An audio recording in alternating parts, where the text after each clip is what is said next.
खामोश सा अफसाना। एक एहसास था जो दोनों के दिलों में गूंजा, पर जिंदगी में कभी उतर न सका। ये कहानी आधी हकीकत है और आधी कल्पना, पर सच्ची है। अध्याय 3, नोटबुक। कर्नल साहब ने शिप्रा की बातें ध्यान से सुनी, पर उनके चेहरे पर कोई भाव नहीं उभरा। ऐसा लगा मानो दिल के भीतर कहीं कोई अपराध बोध उन्हें भीतर ही भीतर जकड़े हुए था, जो उन्हें कुछ कहने या प्रतिक्रिया देने से रोक रहा था। शिप्रा चुपचाप सीढ़ियां चढ़कर पहली मंजिल तक पहुंची थी। वह एक पुराने कमरे के दरवाजे के सामने ठिठकी खड़ी थी। उसकी निगाहों में कुछ था, कोई अनकहा जुड़ाव। उस कमरे को वो ऐसे देख रही थी जैसे वहां उसका एक टुकड़ा छूट गया हो, कोई बीता हुआ सपना, कोई अधूरी आरज़ू। शायद उन दीवारों ने उसकी हंसी भी देखी थी और आंसू भी।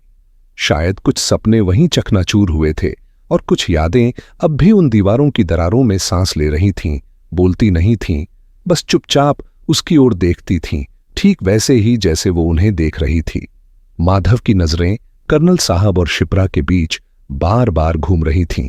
कभी वह कर्नल साहब की बेचैनी को देखता, तो कभी शिप्रा के रहस्यमय मौन को पढ़ने की कोशिश करता। उसके भीतर जैसे सवालों का कोई तूफान उमड़ रहा था, और उस तूफान में वो खुद भी डूबता जा रहा था। जो कुछ उसने कुछ पल पहले देखा और सुना था, वो सिर्फ हैरान करने वाला नहीं था। वो एक दरवाजा था, किसी गहरे रहस्य की ओर खुलता हुआ। उसका रोमांच अब डर से कहीं ज्यादा बड़ा हो चुका था। उसे लगने लगा था कि जो वह अब तक सोचता रहा, असलियत उससे कहीं ज्यादा गहरी, अंधेरी और परेशान करने वाली है।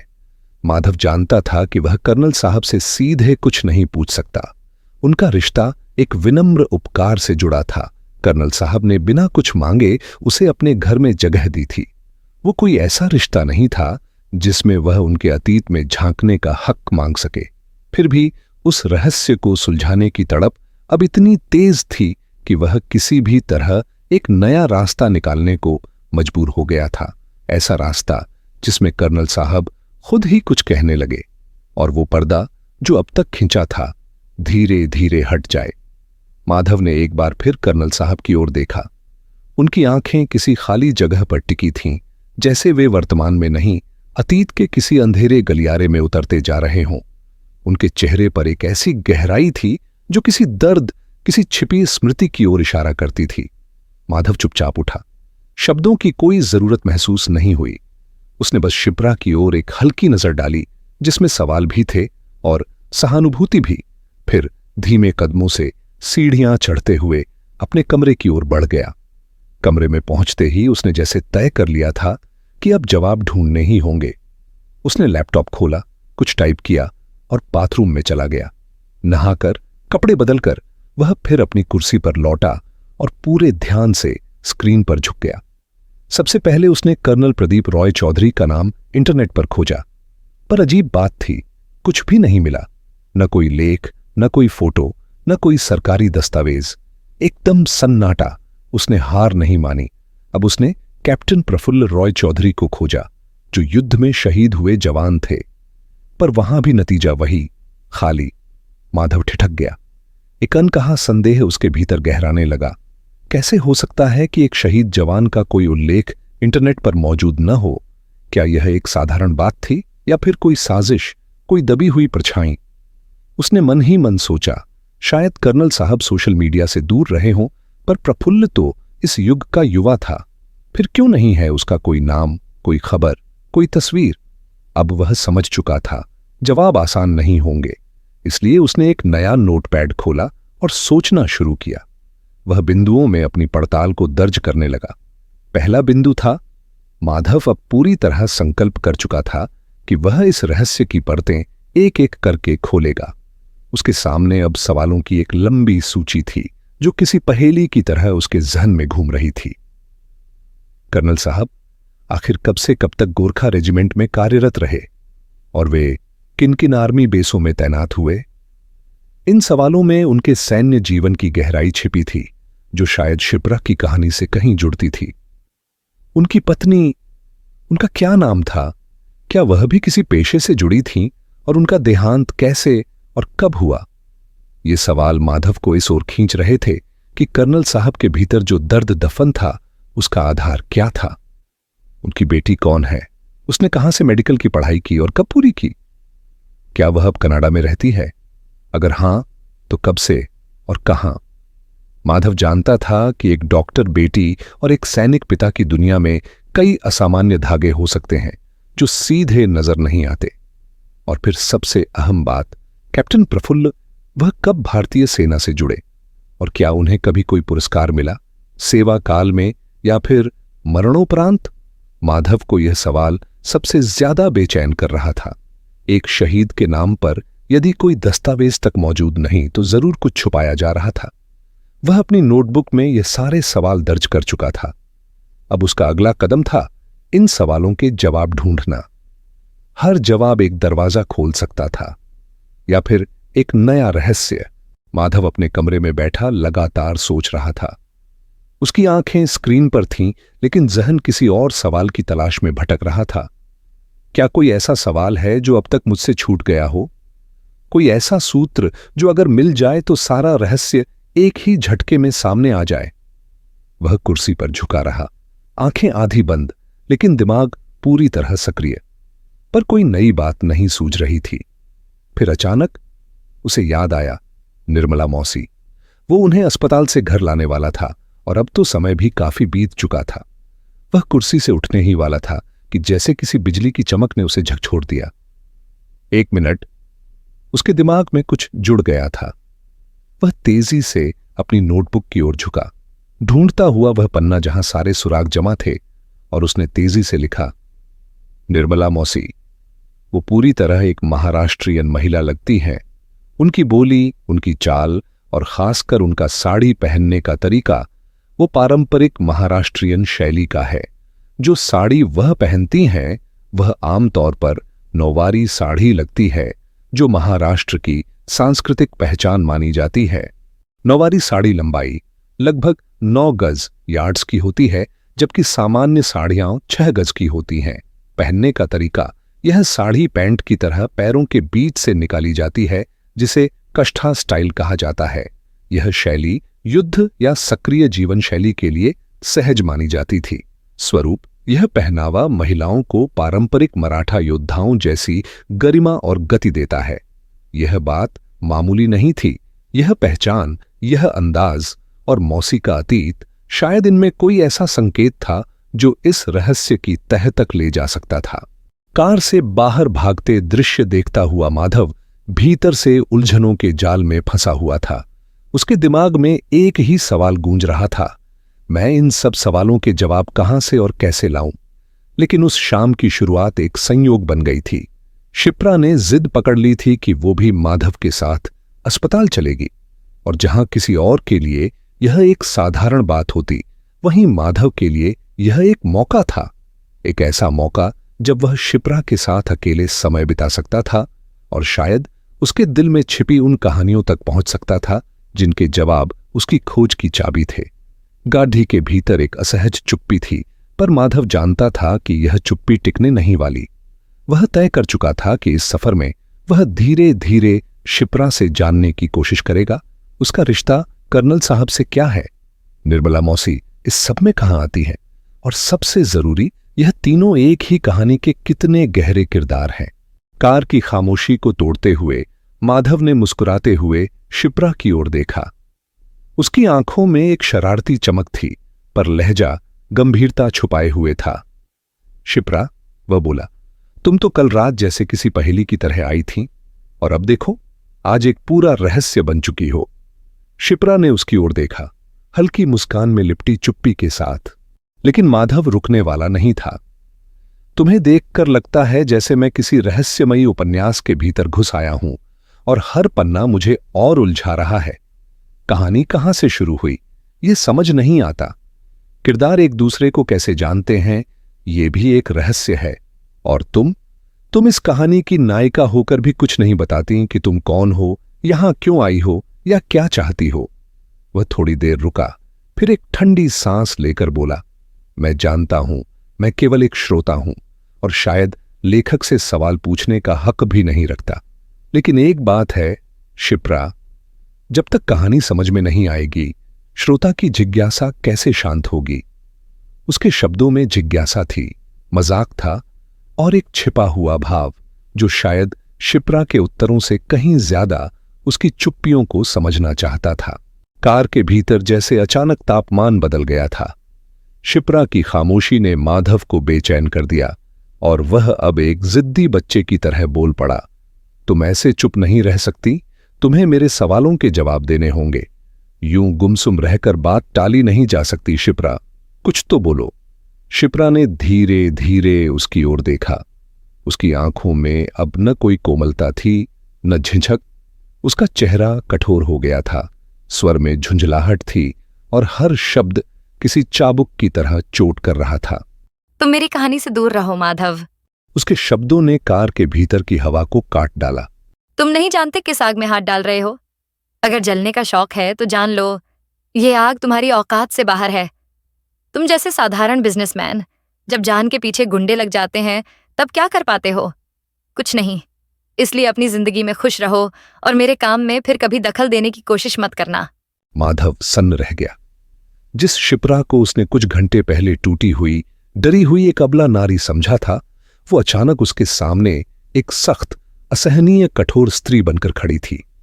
और एक बात और, शायद सबसे ज्यादा चुभने वाली बात, अब वह उसे माधव जी नहीं कह रही थी, सिर्फ माधव कह रही थी।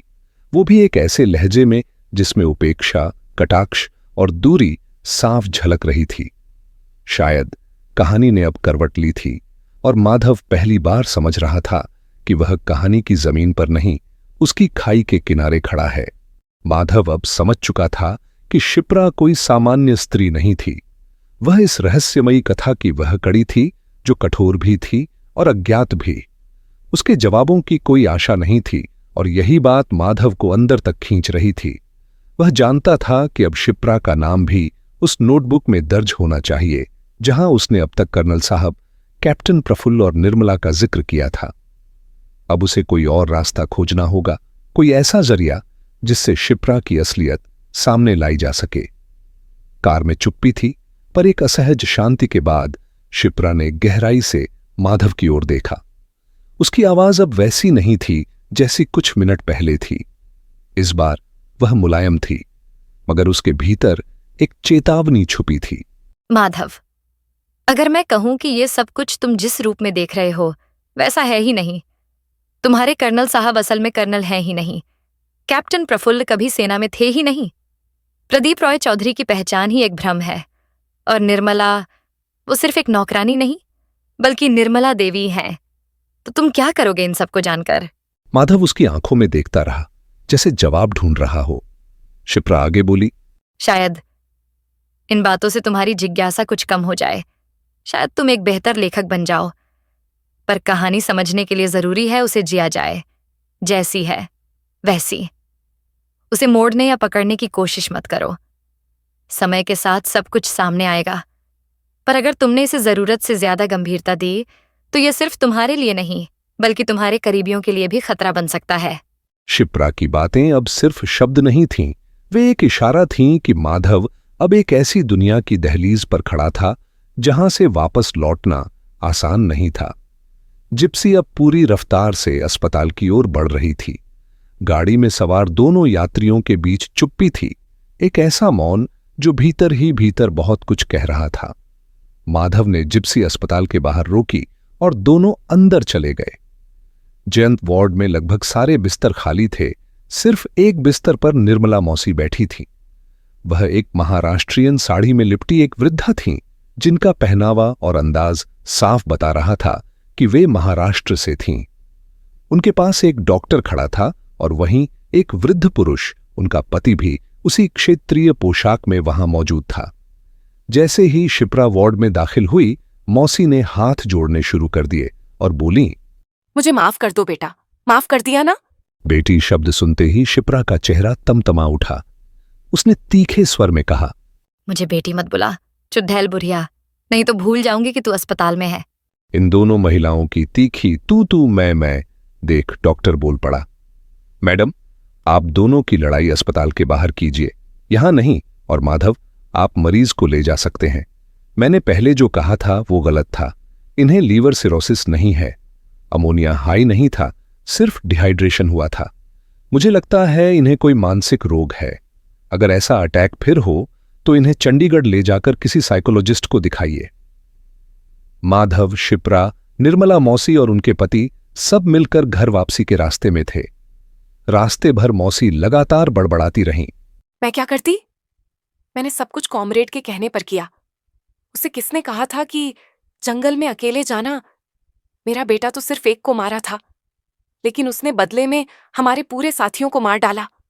वो कॉमरेड को भी मार सकता था। असली दोषी तो वही कॉमरेड है। मैंने उसे नहीं मारा, वो तो कॉमरेड ने मारा है। तुम मुझे माफ कर दो, लेकिन कॉमरेड को मत छोड़ना। माधव यह सब चुपचाप सुनता रहा और कुछ शब्द उसने अपने मन में दर्ज कर लिए। कॉमरेड, जंगल, साथियों को मार डाला, अकेले आने को कहा। वह इन शब्दों का विश्लेषण करने ही वाला था कि अचानक उसकी नजर शिप्रा पर पड़ी। शिप्रा ने अपनी साड़ी को थोड़ा ऊपर किया और माधव ने देखा उसके पैर पर एक होल्स्टर बंधा था जिसमें एक ग्लॉक 17 पिस्टल रखी थी। शिप्रा ने पिस्टल निकाली और माधव को इशारा किया कि जिप्सी रोके। माधव ने तुरंत जिप्सी रोकी। शिप्रा तेजी से उतरी, मौसी को पकड़कर बाहर घसीटा और घुटनों पर बैठा दिया। फिर पिस्टल की नाल उनके मुंह में डालते हुए गर्जी, चुप कर चुड़ैल बुढ़िया, अगर अब एक शब्द भी बोला तो तेरा भेजा यहीं सरढक पर होगा। तेरा बेटा कोई शरीफ आदमी नहीं था और तू भी नहीं है। अगर उसे मारा गया तो देश ने एक गद्दार से छुटकारा पाया। अब चुप रहना, वरना अंजाम बुरा होगा। इतना कहकर शिप्रा ने मौसी को दोबारा गाड़ी में धकेला और माधव को चलने का इशारा किया। माधव एक आज्ञाकारी ड्राइवर की तरह जिप्सी को तेजी से बंगले की ओर भगा ले गया। बंगले पर पहुंचते ही शिप्रा का वो भयावह रूप फिर से एक शांत, सीधी सादी स्त्री में बदल गया। मानो वो तीखी आंधी सिर्फ एक पल की थी और अब सामने वही अबला नारी खड़ी थी जिसे कल रात माधव ने पहली बार देखा था। यह सफर अब रहस्य से कहीं ज्यादा भय का रूप लेने लगा था। माधव अब जान चुका था कि वह एक ऐसे खेल में शामिल हो गया है जहां शतरंज की गोटियां भी पिस्तौल लिए चल रही थीं। शिप्रा, जिसकी आंखों में कभी कहानी की कोमलता थी, अब उसके सामने एक ऐसी औरत बनकर खड़ी थी जो जरूरत पड़ने पर किसी की जान भी ले सकती थी। और निर्मला मौसी, वे अब सिर्फ एक बीमार वृद्धा नहीं रह गई थीं।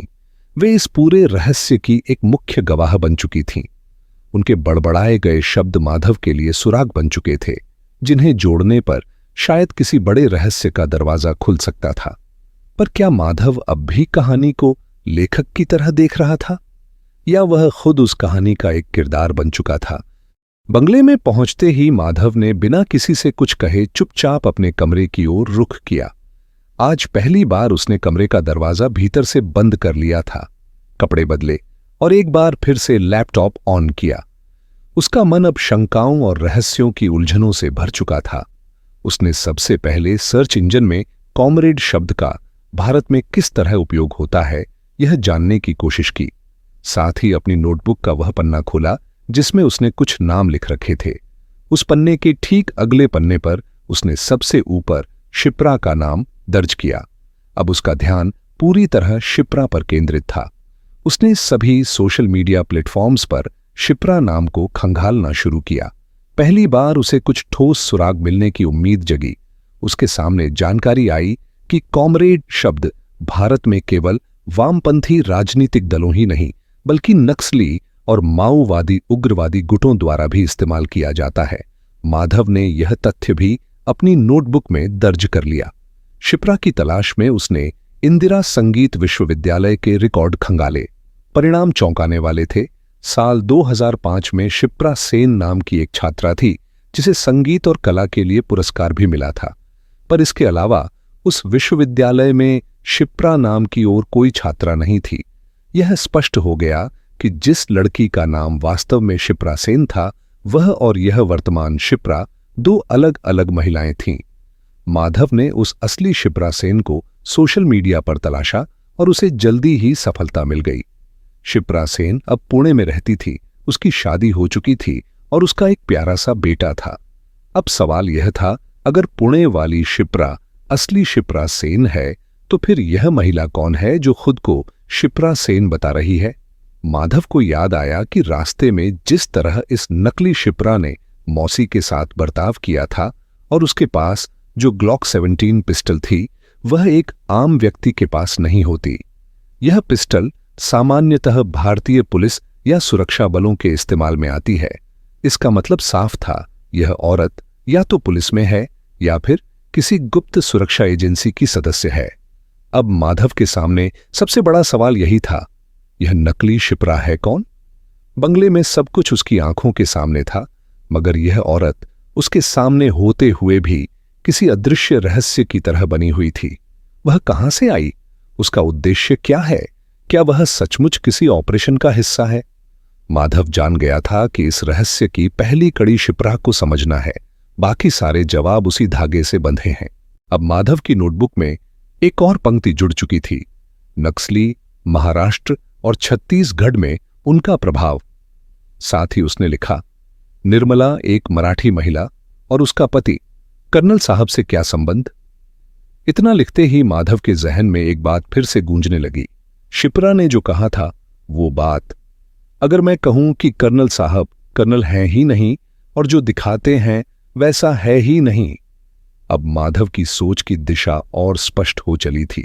क्या ऐसा हो सकता है कि कर्नल प्रदीप रॉय चौधरी नामक व्यक्ति वास्तव में कोई अस्तित्वहीन या कहें तो एक बनाया गया किरदार हो? क्या यह नाम भी शिप्रा की तरह ही एक नकली पहचान है जिसे कोई सच छिपाने के लिए ओढ़े हुए है? और फिर कैप्टन प्रफुल्ल रॉय चौधरी, क्या वह भी केवल एक कल्पित पात्र है? क्योंकि यदि वह सच में कारगिल युद्ध में शहीद हुए होते तो उनका नाम शहीदों की सूची में जरूर होता। अब सवाल था, ये बाप बेटे कौन थे? क्या उनकी कोई बेटी भी थी या वह भी इस जाल में बुनी गई एक काल्पनिक रचना थी? इन सभी सवालों के जवाब के लिए माधव को किसी ऐसे व्यक्ति की जरूरत थी जो पर्दे के पीछे की हकीकत जानता हो। और तब एक नाम जैसे अचानक उसके दिमाग में गूंज गया, मेजर कुंदौरी बरुआ। शायद वही कुछ जानता हो कर्नल के बारे में और संभवतः बाकी सब के बारे में भी। माधव ने एक पल भी बर्बाद नहीं किया, जल्दी से कपड़े बदले और सीढ़ियां फुर्ती से उतरकर नीचे आया। उसने महसूस किया कि शिप्रा कमरे में नहीं थी, हालांकि कमरे की बत्ती जल रही थी। माधव इन बातों में बेहद सतर्क था। उसकी नजरें कुछ भी अनदेखा नहीं करती। वह आवाजें पहचान कर दिशा का अंदाजा लगा सकता था। उसकी यह खासियत कई बार काम आई थी। शिप्रा का कमरा खाली था और ड्राइंग रूम भी सूना। माधव ने बिना देर किए गाड़ी स्टार्ट की और सीधा मेजर साहब के बंगले की ओर निकल पड़ा। मेजर का बंगला एक पुरानी ब्रिटिश जमाने की बनी हुई बड़ी हवेली थी। बाहर गेट पर 2 बैरिकेड्स लगे हुए थे और उनके पीछे रेत से भरी बोरियों की ओट में बंदूक ताने हुए अर्धसैनिक जवान तैनात थे। कुछ सिपाही हाथों में हथियार लिए पहरेदारी कर रहे थे। माधव की मारुति जिप्सी, जो दिखने में सेना की जिप्सी जैसी लगती थी, को पहले घेराबंदी से आगे बढ़ने दिया गया, लेकिन मुख्य गेट पर उसे रोका गया और पूछताछ हुई। माधव ने अपना परिचय दिया और गनीमत थी कि एक सिपाही ने उसे पहचान लिया। वह उसे अक्सर साइट पर जाते हुए देखता था। इसके बाद उसे अंदर जाने की अनुमति मिल गई। जैसे ही उसने गाड़ी बंगले के सामने रोकी, एक सिपाही एक जर्मन शेफर्ड के साथ आया। कुत्ते ने माधव को सूंघा, फिर उसकी पूरी तलाशी ली गई और आखिरकार वह मेजर साहब के हवेली नुमा बंगले के अंदर दाखिल हो सका।